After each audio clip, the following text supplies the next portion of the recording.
علی بھائی، آج کل سوشل میڈیا پر دوسری شادی کے حوالہ سے خوب بحث ہو رہی ہے۔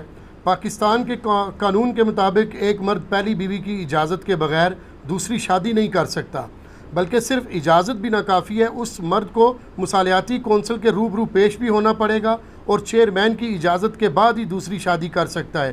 اسلام کی اس حوالے سے کیا تعلیمات ہیں؟ یہ جس طرح کی باتیں آپ نے پڑھ کے سنائی ہیں، اس سے تو پھر قیامت تک وہ دوسری شادی نہیں کر سکتا۔ تو ظاہر اسلام کی یہ والی تعلیمات نہیں ہیں، اور یہ جتنے بھولے لوگ اس طرح کے سوالات کر رہے ہوتے ہیں ان کو بھی پتہ ہے کہ اسلام کی تعلیمات کیا ہیں، لیکن کوئی بولنے کی جرت نہیں کرتا۔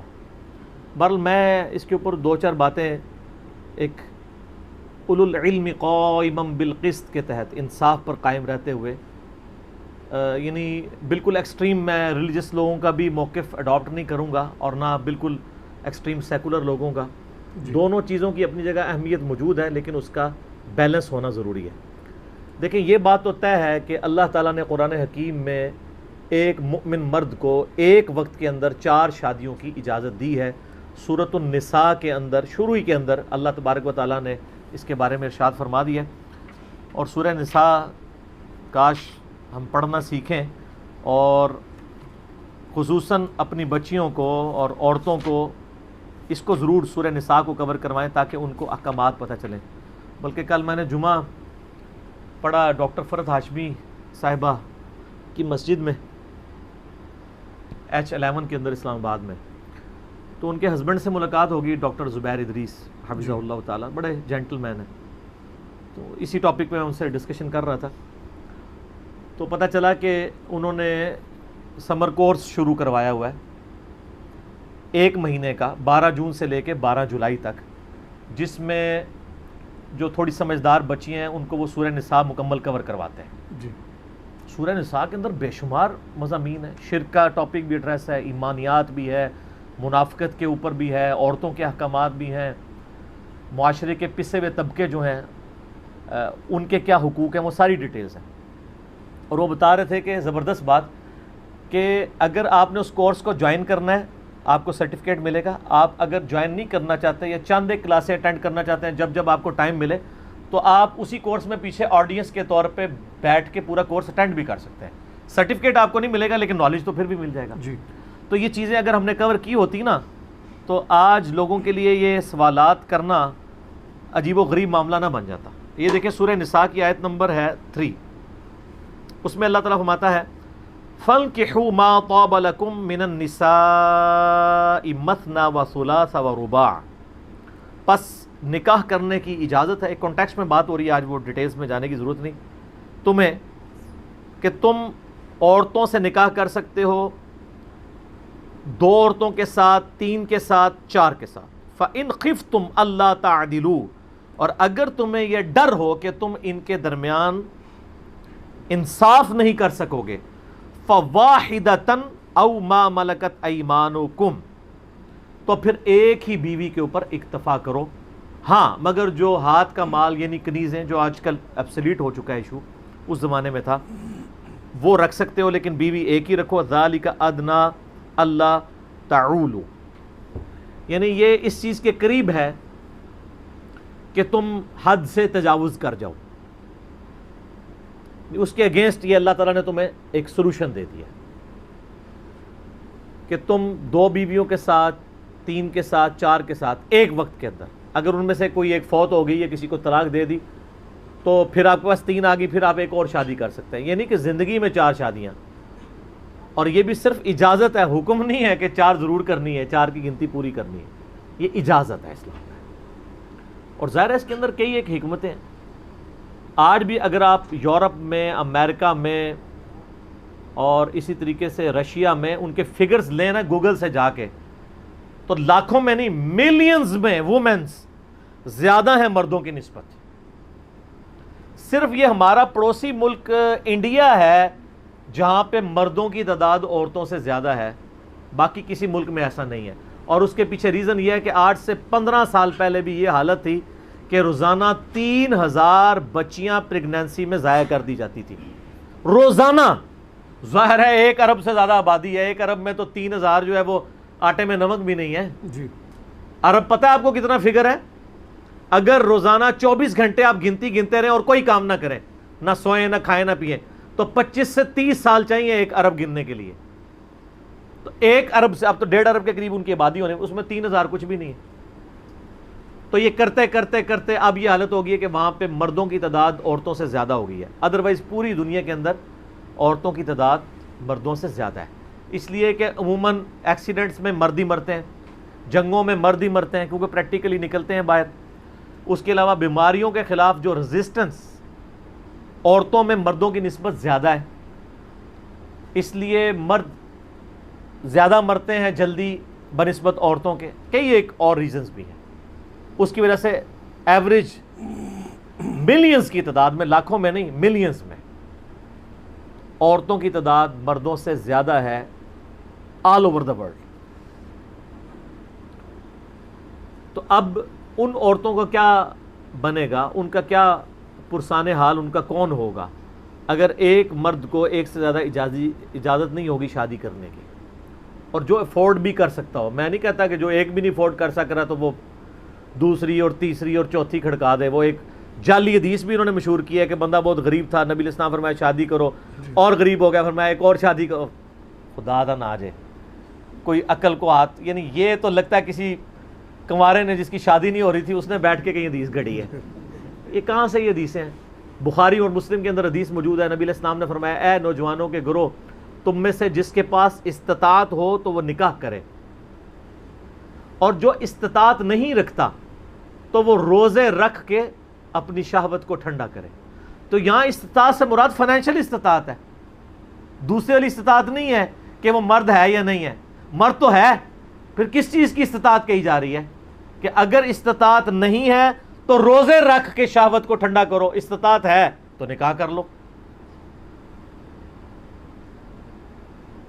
تو یہ اللہ تبارک و تعالیٰ نے ایک بیسک ہیومن نیڈ کو فلفل کرنے کا ایک ذریعہ بنایا ہوا ہے.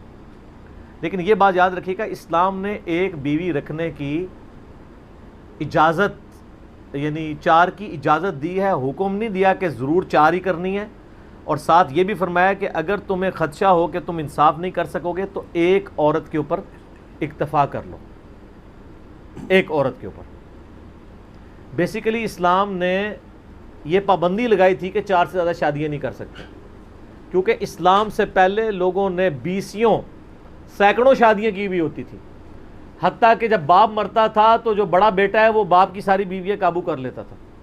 اس کا حکم بھی پھر قرآن میں نازل ہوا کہ یہ حرام ہے تم پہ. سورہ نساء کے اندر ہی آگے جا کے محرمات ابدیہ کا ذکر آ گیا سورہ نساء کی آیت نمبر 23-24 میں کہ اب یہ ہمیشہ کے لیے تم پہ حرام ہو چکے ہیں. کون کون سے رشتے ہیں؟ ان میں وہ بھی ہیں کہ جن سے تمہارے باپ نے ازدواجی تعلق قائم کیا ہے تو وہ عورتیں بھی اب تم پہ حرام ہو جائیں گی، یا تم نے جن سے ازدواجی تعلق قائم کیا ہے تمہارے باپ کے اوپر وہ عورت حرام ہو جائے گی. تو اسلام نے باؤنڈ کیا کہ آپ 4 زیادہ سے زیادہ کر سکتے ہیں، کیونکہ لوگ سینکڑوں میں کرتے تھے. اور ساتھ یہ کہہ دیا کہ اگر انصاف نہ کر سکو تو ایک پر اکتفا کر لو. لیکن یہاں پہ انصاف سے مراد ہے وقت دینے کا انصاف، فائنینشیل ریسورسز کا انصاف، یعنی برابر کا جیب خرچ، ایک جیسی رہائش دینا دنیاوی سرکمسٹانسز کے مطابق.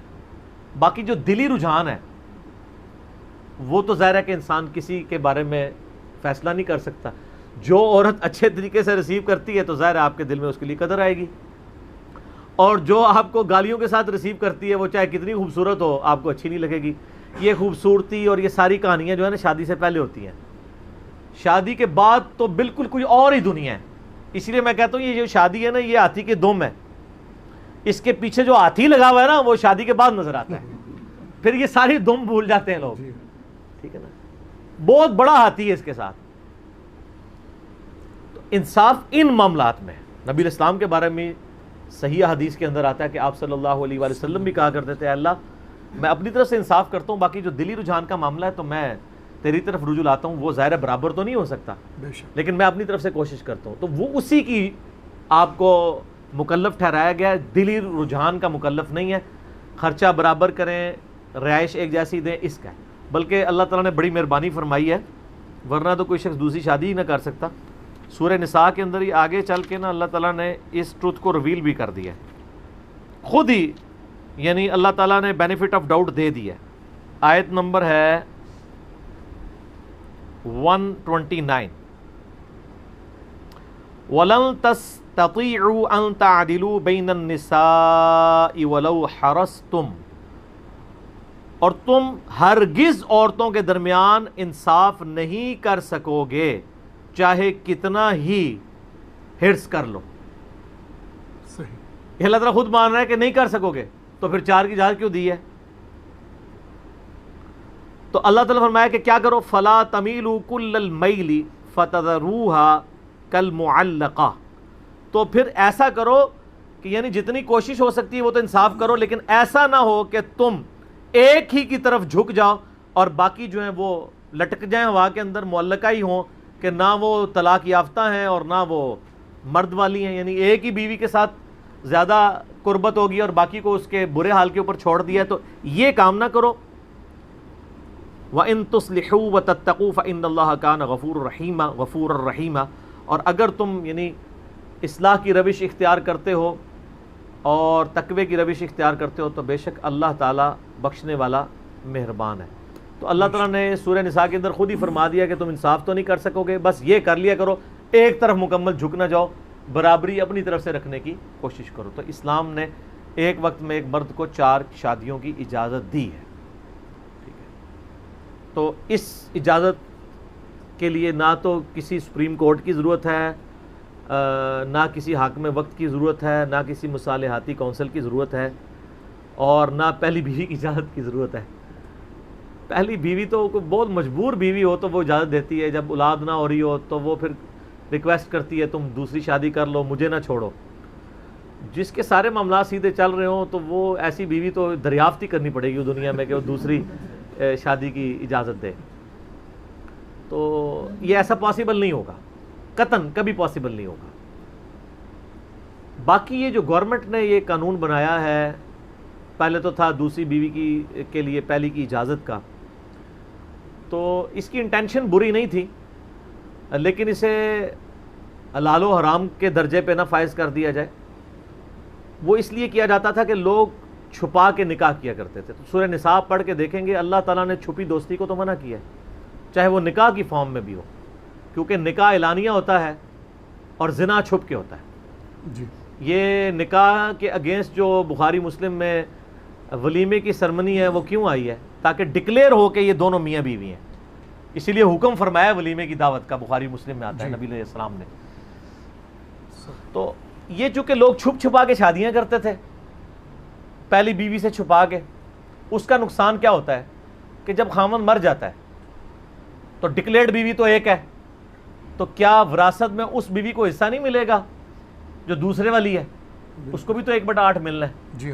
تو اگر وہ ڈکلیئر ہی نہیں ہوگی تو بیچاری کیسے آگے وراثت کا مطالبہ کرے گی؟ انڈکلیئرڈ ہوگی تو اس کے لیے پھر انہوں نے یہ ڈیوائز کیا کہ پہلی بیوی کی اجازت لیں، یعنی اس کی انفارمیشن میں لیں کہ میں نے دوسری بیوی کی ہوئی ہے، اور پلس یہ ہے کہ ذرا ریکارڈ میں بھی آ جائے، ریٹن ریکارڈ میں بھی. اب اگر کوئی کہے کہ نبی علیہ السلام کے مبارک زمانے میں اس طرح کا ریکارڈ نہیں ہوتا تھا، زبانی کلامی جو ہے گواہوں کی موجودگی میں ہوتا ہے، سر وہ گواہ 2 نمبر تو نہیں ہوتے تھے، وہ مر جاتے تھے، زبان سے نہیں پھرتے تھے. اب جب تک ریٹن ریکارڈ نہیں ہوگا آپ کیسے معاملات کو لے کے چلیں گے؟ یہاں تو لوگ آئے دن اپنے بیان بدل لیتے ہیں. تو ریٹن ریکارڈ ضروری ہے تاکہ یہ پتہ چلے کہ یہ ڈکلیئرڈ میاں بیوی ہیں، مرنے کے بعد اس طریقے سے وراثت تقسیم ہوگی. زندگی موت تو نہیں کسی کو پتہ، یا کسی کو پتہ ہے کہ میں جناب کب مروں گا تو میں پہلے ہی وصیت کر دوں گا کہ یہ میری بیوی ہے، میرے مرنے کے بعد فلاں میرا دوست ہے اس کے پاس پرچی رکھی ہے، وہ پڑھے گا کہ ہاں جی اس کی اتنی بیویاں تھیں. جی. ایسے تو نہیں ہوگا. تو اس لیے ڈکلیئر کرنا ضروری ہے، ڈکلیئر ہونا چاہیے. باقی رہ گیا اجازت، تو میرا موقف اس میں یہ ہے کہ اجازت سے مراد یہ رکھیں کہ انفارم کرنا ضروری ہے. اجازت سے مراد یہ نہیں ہے کہ پہلی بیوی کہتی ہے میں اجازت ہی نہیں دیتی. بیوی کی اجازت کی ضرورت کہاں سے ہے جب اللہ تعالیٰ نے اجازت دی ہوئی ہے قرآن میں؟ تو جب سورہ نساء بیویوں کو پڑھائی ہوگی تو ان کو پتہ ہوگا نا ان کے حقوق اور آپ کے حقوق کیا ہیں، تب پتہ ہوگا نا. جی. تو اجازت کی بجائے اس کا نا جملہ چینج کرنا چاہیے کہ پہلی بیوی کو انفارم کرنا ضروری ہے، مصالحاتی کونسل کے سامنے پیش ہونا ضروری ہے تاکہ یہ پتہ چلے یہ کانسنسس کے ساتھ سارے معاملات کو لے کے چل رہا ہے. اور دوسرا، نہ تو پہلی بیوی کو، نہ ہائی کورٹ کو، نہ سپریم کورٹ کو، نہ مصالحتی کونسل کو یہ اختیار ہونا چاہیے کہ وہ کسی کی دوسری شادی کے اوپر پابندی لگا دیں. پابندی نہیں لگا سکتے. یہ بس صرف خانہ پوری ہونی چاہیے. صحیح. ٹھیک ہے. خانہ پوری سے مراد یہ ہے کہ انفارمیشن کے طور پہ آ جائے. جس کے پاس لا الہ الا اللہ محمد رسول اللہ صلی اللہ علیہ وآلہ وسلم کا شناختی کارڈ موجود ہے، عاقل ہے، بالغ ہے، فیملی کو سپورٹ کر سکتا ہے، اسے اب دنیا کسی عدالت سے دوسری شادی کی اجازت کی ضرورت نہیں ہے. البتہ یہ انفارمیشن کے تھرو ضرور اس طور پہ ہونا چاہیے. جیسا کہ ابھی بھی اب پہلا نکاح بھی ہوتا ہے تو کیا ہوتا ہے، نکاح رجسٹرار کو بلایا جاتا ہے، رجسٹر کیا جاتا ہے.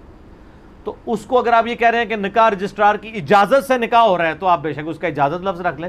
وہ اجازت نہ بھی دے، دوسرے والا بلا کے آپ اس کو پیسے دے کے کر لیں، وہ تو صرف انفارمیشن کے طور پہ گورنمنٹ کے کھاتے میں ڈال لیں نا. اگر یہ کہہ رہے ہیں کہ نہیں، بیوی کو یا مصالحاتی کونسل کو یہ اختیار ہے کہ سرکمسٹانسز سب ٹھیک ہیں اس کے باوجود وہ دوسری شادی سے روک سکتے ہیں، تو سر یہ تو بالکل صراحتاً کتاب و سنت کے خلاف قانون ہے، حرام ہے. اور ہمارے پارلیمنٹیرینز اور خصوصاً وہ علماء دین جو قومی اسمبلی میں اور سینٹ میں جو ہے وہ تلاوت کے ساتھ آغاز کرواتے ہیں اور وہاں اذان کا بھی وقفہ ہوتا ہے، تو یہ صرف ظاہری صرف اسلام نہ رہے. ان کو چاہیے کہ اس کے خلاف آواز بلند کریں اور لوگوں میں اویئرنیس پیدا کریں کہ یہ چیز اسلام کے بالکل خلاف ہے اور اس کی قطعاً کوئی اجازت نہیں ہے کہ آپ گورنمنٹ کے اوپر یا سپریم کورٹ کے اوپر یا مصالحاتی کونسل پہ یا پہلی بیوی پہ چھوڑ دیں کہ وہ اجازت دے گی. ہاں، اس کو اعتماد میں لیں. اعتماد سے مراد یہ نہیں کہ اس کو راضی کریں، نہیں، اعتماد سے مراد یہ ہے کہ اس کو بتا دیں کہ ایسا ہے. ٹھیک ہے، مصالحاتی کونسل کو بھی جا کے بتا دیں میں دوسری شادی کر رہا ہوں، لیکن ان کو اختیار نہیں ہو سکتا کہ وہ روک دیں. کیوں کر رہا ہے یہ نہیں آپ کر سکتے. یہ تو شریعت کے اندر دخل اندازی ہے اور یہ قطعاً حرام ہے. اور اس کو سپورٹ کرنے والے بھی یعنی خوف خدا کریں، ان کو دیکھنا چاہیے کہ وہ کس طرف جا رہے ہیں. باقی سیکس کا ٹاپک ایک چونکہ سینسٹیو ٹاپک ہے، اس میں کئی ایک چیزیں اور ہو سکتی تھی لیکن میں ان کو سکپ کرتا ہوں. صحیح بخاری میں ایک حدیث ہے، نبی علیہ السلام نے فرمایا جو شخص مجھے اپنی زبان اور شرمگاہ کی حفاظت کی ذمہ داری دے دے میں اسے جنت کی ضمانت دیتا ہوں. وہ ضمانت یہ دے دیں. تو یہ بہت کرٹیکل ایشو ہے اور عورت کا فتنہ بہت بڑا فتنہ ہے. قرآن حکیم میں جو بڑے فتنے گنوائے گئے ہیں ان میں پہلے نمبر پہ عورت ہے. زُيِّنَ لِلنَّاسِ حُبُّ الشَّهَوَاتِ مِنَ النِّسَاءِ، مزین کر دیا گیا ہے دنیا کی جو شہوت والی چیزیں ہیں ان میں سے نمبر 1 عورتیں.